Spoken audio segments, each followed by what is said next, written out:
Namaku Nadira dari Surabaya. Aku tidak pernah membayangkan negeri orang akan terasa sedingin ini. Bukan karena musim gugur, tapi karena rumah besar tempat ia bekerja nyaris tak bersuara. Ia datang sebagai TKI pengasuh lansia. Kontraknya jelas. Gajinya cukup. Tapi sejak hari pertama, gerbang rumah itu terkunci otomatis dari dalam. Demi keamanan, kata Madam Seo. Namun malam pertama, Nadira sadar. Ponselnya disimpan. Paspor dititipkan. Ia tak pernah benar-benar bebas keluar sendiri. Dan setiap kali Ji-hun pulang kerja, ia selalu berdiri terlalu lama di ambang pintu dapur, mengawasinya. Bukan dengan niat jelas, tapi dengan tatapan yang membuatnya gugup. Namaku Nadira dari Surabaya. Aku tidak pernah membayangkan negeri orang akan terasa sedingin ini. Bukan karena musim gugur, tapi karena rumah besar tempat ia bekerja nyaris tak bersuara. Ia datang sebagai TKI pengasuh lansia. Kontraknya jelas. Gajinya cukup. Tapi sejak hari pertama, gerbang rumah itu terkunci otomatis dari dalam. Demi keamanan, kata Madam Seo. Namun malam pertama, Nadira sadar. Ponselnya disimpan. Paspor dititipkan. Ia tak pernah benar-benar bebas keluar sendiri. Dan setiap kali Ji-hun pulang kerja, ia selalu berdiri terlalu lama di ambang pintu dapur, mengawasinya. Bukan dengan niat jelas, tapi dengan tatapan yang membuatnya gugup. Suatu pagi, cincin keluarga Madam Seo hilang. Rumah itu hanya dihuni 3 orang. Tatapan Madam Seo langsung jatuh pada Nadira. Kamu satu-satunya orang luar di sini. Kata orang luar terasa seperti tamparan. Ji-hun diam. Diam yang menyakitkan. Nadira gemetar. Ia tak mengambil apapun. Namun sejak hari itu, makan malam berubah menjadi ruang interogasi sunyi. Tekanan itu perlahan menghancurkannya. Dan Ji-hun mulai memerhatikannya lebih intens. Bukan sebagai majikan, tapi sebagai seseorang yang merasa bersalah. Keesokan paginya, Kamar Nadira tidak bisa dibuka dari dalam. Handle pintu tak bergerak. Ia mengetuk. Tak ada jawaban. Berjam-jam kemudian, Madam Seo membuka pintu dengan tenang. Untuk keamanan, katanya lagi. Ji-hun terlihat marah kali ini. Kita tidak bisa memperlakukannya seperti tahanan. Nadira mendengar perdebatan itu dari balik dinding. Dan untuk pertama kalinya, ia sadar. Ia memang disekap. Tapi apa daya, Nadira sudah terlanjur masuk dan berada di dalam keluarga itu. Bayangan yang tadinya hanya ingin bekerja dengan baik, tapi malah menjadi berbeda. Ji-hun akhirnya mengaku cincin itu tidak hilang. Ia yang memindahkannya. Ia ingin membuktikan sesuatu pada ibunya, bahwa Nadira tidak bersalah. Tapi rencananya berbalik. Ibunya justru menggunakan tuduhan itu untuk menekan Nadira, agar dia tahu posisinya. Kata Madam Seo, Nadira hancur. Bukan karena fitnah, tapi karena Ji-hun melibatkannya tanpa izin. Kenapa kamu lakukan itu? Suaranya bergetar.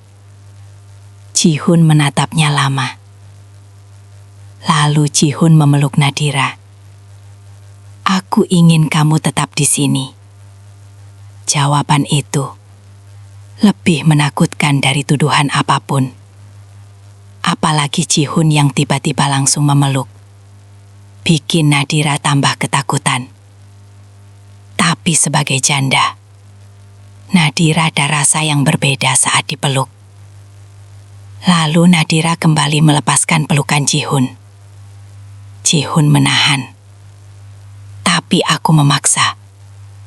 Karena takut malah makin parah keadaannya. Malam selanjutnya, gerbang terbuka. Paspor dikembalikan. Madam Seo berkata dingin, "Kamu boleh pergi." Ji-hun berdiri beberapa langkah di belakangnya, tanpa menyentuh, tanpa menahan. Namun tatapannya memohon. Nadira berdiri di ambang pintu. Udara luar terasa asing. Pergi berarti bebas. Tinggal berarti terjebak dalam sesuatu yang belum selesai. Ia melangkah satu langkah ke depan, lalu berhenti. Karena terkadang yang paling mengekang bukanlah pintu yang terkunci, tapi perasaan yang belum selesai. Gerbang perlahan menutup. Kita tidak pernah tahu apakah ia berada di dalam atau di luar. Gerbang itu memang terbuka, dan Nadira melangkah keluar. Udara malam menusuk paru-parunya seperti tamparan kenyataan. Jalanan sepi, tak ada yang menunggunya. Ia berjalan tanpa arah, paspor di tangan, tas kecil di pundak. Tapi setiap langkah terasa berat. Bayangan rumah itu masih mengikuti. Tatapan Ji-hun, nada dingin Madam Seo, dan perasaan aneh yang tak bisa ia beri nama. Beberapa meter dari rumah, ponselnya bergetar. Pesan dari Ji-hun. kamu tidak tahu seluruh kebenarannya. Nadira berhenti. Detak jantungnya kembali tak teratur. Apakah ia benar-benar bebas? Atau justru sedang ditarik kembali? Nadira akhirnya membaca pesan lanjutan itu. Ibuku berutang besar. Kamu bukan hanya pengasuh. Kamu bagian dari kesepakatan. Tangannya gemetar. Bagian dari kesepakatan. Ia teringat kontrak kerja yang tidak pernah benar-benar dijelaskan detailnya. Terlalu cepat, terlalu mudah. Ji-hun menelepon. Suara di ujung sana terdengar retak. Ibuku butuh seseorang untuk menjaga reputasi keluarga. Kehadiranmu membuatku terlihat stabil, bertanggung jawab, tidak sendirian. Jadi selama ini, ia bukan sekadar pekerja. Ia simbol, properti sosial. Aku tidak tahu mereka akan menguncimu, lanjut Ji-hun. Kata mereka. Berarti bukan hanya Madam Seo. Ada sesuatu yang lebih besar.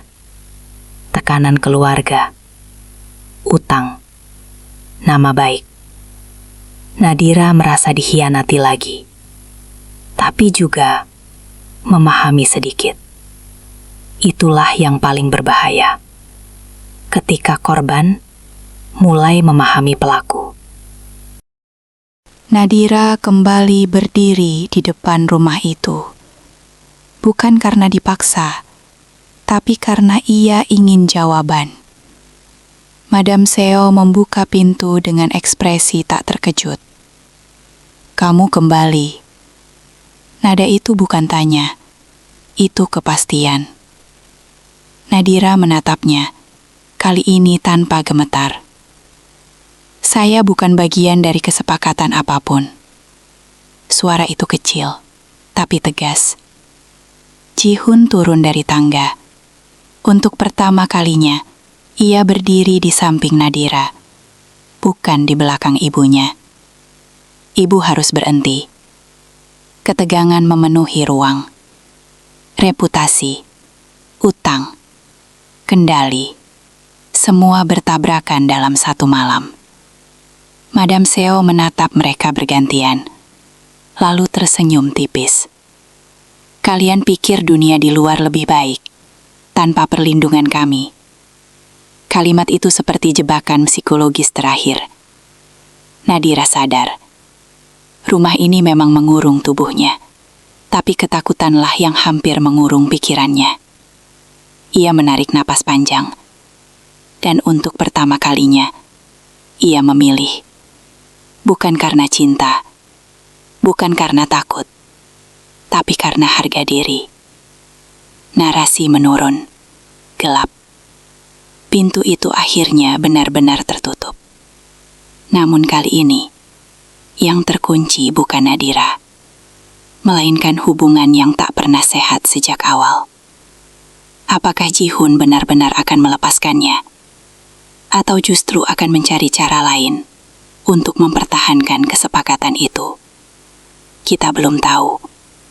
Karena terkadang, yang paling berbahaya bukanlah rumah tanpa suara, melainkan orang yang mengaku melindungi kita. Kalau kamu ada di posisinya, apa yang akan kamu lakukan? Tulis pendapatmu di komentar. Kemudian, Nadira mendapat email baru. Terlampir dokumen resmi. Stempel hukum, tanda tangan digital. Bukan dari Madam Seo, melainkan dari firma hukum keluarga Park. Isi kontraknya sederhana, atau terlihat sederhana. Perpanjangan kerja dengan penyesuaian posisi asisten personal. Gaji lebih besar, akses lebih luas, kebebasan keluar masuk rumah. Terlalu sempurna. Di bagian bawah dokumen, ada satu kalimat kecil. Pelanggaran kerahasiaan akan berakibat tuntutan hukum internasional. Nadira menelan ludah. Ini bukan tawaan. Ini cara elegan untuk tetap mengikatnya. Dan yang paling menyakitkan, di kolom rekomendasi tertulis, Ji-hoon Park. Nadira mencoba mencari pekerjaan lain. Namun aneh, 2 wawancara mendadak dibatalkan. Nadira mencoba mencari pekerjaan lain. Namun aneh, 2 wawancara mendadak dibatalkan. 1 agen tenaga kerja tak lagi merespons. Seolah-olah namanya telah diberi tanda. Ia mulai merasa diawasi, bukan secara fisik, tapi melalui sistem. Ji-hoon menghubunginya lagi. "Kamu pikir aku mengendalikan semuanya?" Suaranya terdengar lelah. "Bukankah kamu yang merekomendasikan kontrak itu?" Hening panjang. "Aku mencoba memberimu posisi yang lebih aman." Aman.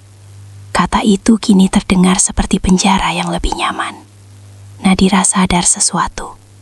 Ia tidak lagi dikunci dengan pintu. Ia dikunci dengan rasa takut kehilangan perlindungan. Dan Ji-hoon mungkin juga korban sistem yang sama. Tapi apakah itu alasan untuk memaafkan? Mereka bertemu di sebuah kafe sunyi. Tempat netral. Untuk pertama kalinya. Tanpa Madam Seo. Tanpa gerbang otomatis. Ji-hoon berbicara pelan. "Aku tahu ibuku salah." Nadira menatapnya lurus. "Tapi kamu tetap membiarkannya."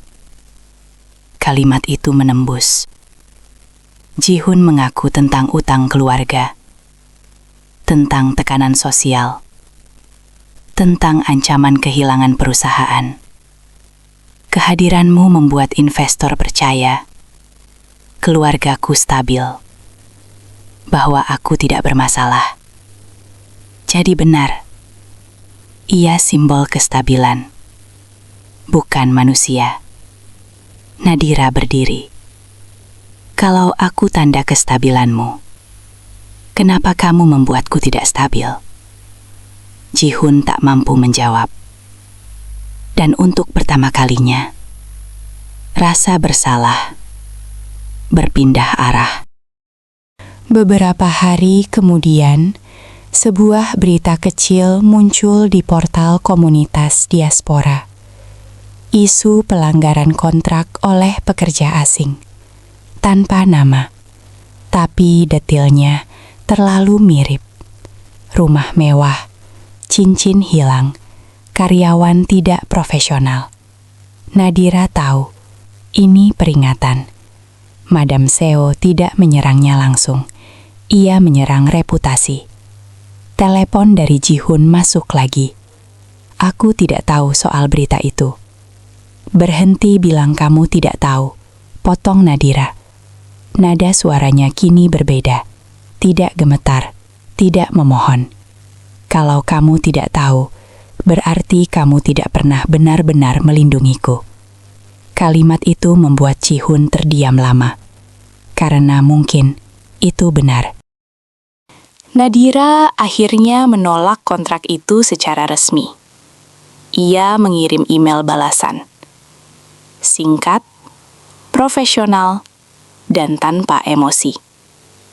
Beberapa jam kemudian, Ji-hoon datang ke tempat tinggal sementaranya. Bukan untuk memaksa, tapi untuk bertanya. "Kalau bukan kontrak, lalu apa yang kamu inginkan?" Pertanyaan itu jujur dan berbahaya. Karena untuk pertama kalinya, hubungan mereka tidak lagi tentang pekerjaan. Nadira menatapnya lama. "Aku ingin kamu memilih, bukan aku yang selalu dipilihkan." Ji-hun terdiam antara ibunya dan dirinya sendiri, antara reputasi dan rasa bersalah. Karena terkadang yang paling sulit bukan keluar dari rumah yang mengurungmu, tapi keluar dari pola hubungan yang membentukmu. Ji-hun akhirnya berkata pelan, "Kalau aku melawan ibuku, semuanya bisa runtuh." Nadira menjawab tanpa ragu, "Dan kalau kamu tidak melawan, kamu akan terus runtuh di dalam." Hening. Kita tidak tahu apa yang akan ia pilih. Namun malam itu, untuk pertama kalinya, yang terancam bukan Nadira, melainkan warisan kekuasaan Madam Seo. Keesokan paginya, perusahaan keluarga Park mengalami audit mendadak. Seseorang membocorkan sesuatu. Apakah itu Ji-hun atau ada pihak lain yang lebih besar bermain? Dan apakah Nadira benar-benar sudah aman atau justru kini berada di tengah perang yang lebih berbahaya? Audit itu nyata, bukan rumor. Media bisnis mulai mempertanyakan transaksi lama perusahaan keluarga Park. Nama Madam Seo disebut secara implisit. Ji-hun dipanggil ke rapat darurat direksi. Sementara itu, Nadira menerima pesan anonim. Hati-hati, mereka akan butuh kambing hitam. Dada Nadira langsung sesak. Ia tahu pola ini. Cincin hilang, berita fitnah, kontrak mengikat. Kini skala lebih besar. Jika reputasi keluarga runtuh, siapa yang paling mudah disalahkan? Orang luar, pekerja asing, dirinya. Dan untuk pertama kalinya, ia menyadari satu hal menakutkan. Ia mungkin bukan hanya korban. Ia bisa dijadikan alat terakhir untuk menyelamatkan nama keluarga itu. Ji-hun datang dengan wajah yang berbeda. Bukan lagi pria ragu, tapi seseorang yang sudah mengambil keputusan. Audit itu bukan kebetulan, katanya pelan. Nadira menatapnya. "Kamu yang melapor?" Hening panjang. Iya, pengakuan itu berat. Ia melaporkan transaksi ibunya sendiri ke regulator. Bukan demi Nadira semata, tapi karena selama ini ia hidup dalam bayang-bayang manipulasi. "Aku tidak bisa terus membiarkan orang lain dikorbankan." Kata-kata itu tulus. Namun Nadira tetap dingin. "Dan kamu pikir setelah ini semuanya selesai?" Ji-hun menggeleng. "Tidak, ini baru mulai. Karena melawan ibunya berarti memicu perang. Dan Madam Seo bukan tipe yang kalah tanpa perlawanan." Madam Seo akhirnya bergerak, bukan dengan teriakan, tapi dengan strategi. Dokumen lama kontrak Nadira tiba-tiba muncul kembali. Ada klausul yang menyatakan penalti besar jika pekerja menyebabkan kerugian reputasi keluarga. Ancaman gugatan hukum. Jumlahnya mustahil dibayar.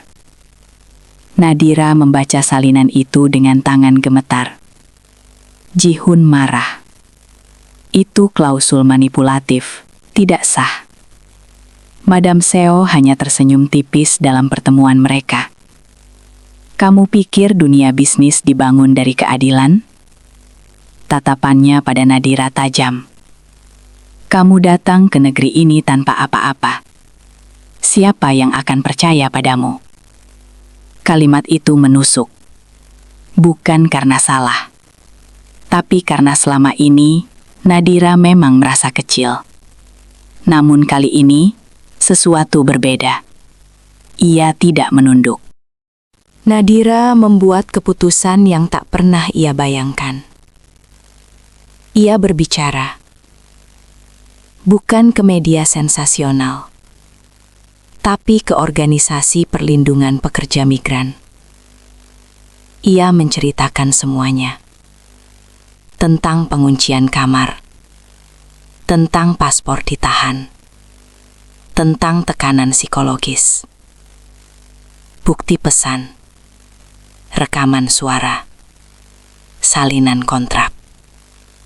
Ji-hun terkejut. Kamu tidak bilang akan melakukan ini. Nadira menatapnya tenang.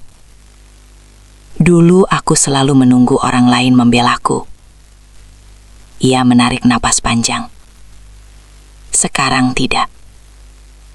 Untuk pertama kalinya, ia tidak bergerak karena cinta, takut, atau bersalah. Ia bergerak karena sadar dirinya berharga. Dan itulah yang paling mengancam bagi orang-orang seperti Madam Seo. Media akhirnya mengangkat kasus itu. Bukan sebagai gosip, tapi sebagai investigasi. Audit menemukan pelanggaran finansial.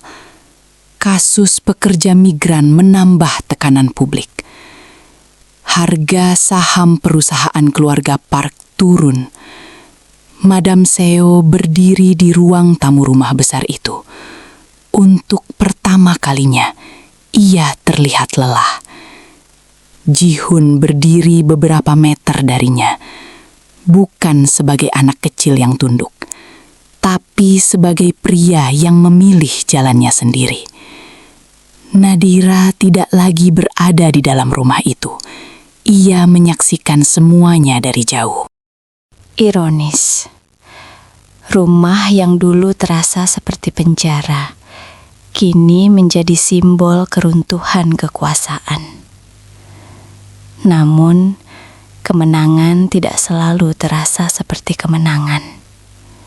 Karena dalam keheningan malam, Nadira masih memikirkan satu hal. Apakah Ji-hun melakukannya demi kebenaran atau demi dirinya? Dan jika suatu hari pria itu berdiri di hadapannya tanpa beban keluarga, apakah ia akan mempercayainya lagi? Atau luka itu sudah terlalu dalam? Beberapa bulan kemudian, Nadira menerima pesan singkat. Nomor baru. Aku tidak lagi berada di rumah itu. Sekarang aku bebas. Bolehkah kali ini aku mengenalmu tanpa kontrak? Nama pengirim, Ji-hun. Terkadang, yang paling sulit bukan melarikan diri dari penjara, tapi memastikan kita tidak kembali ke pola yang sama.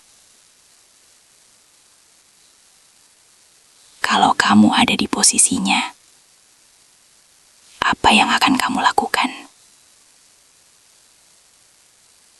Tulis pendapatmu di komentar. Like dan subscribe untuk kelanjutan kisah gelap berikutnya.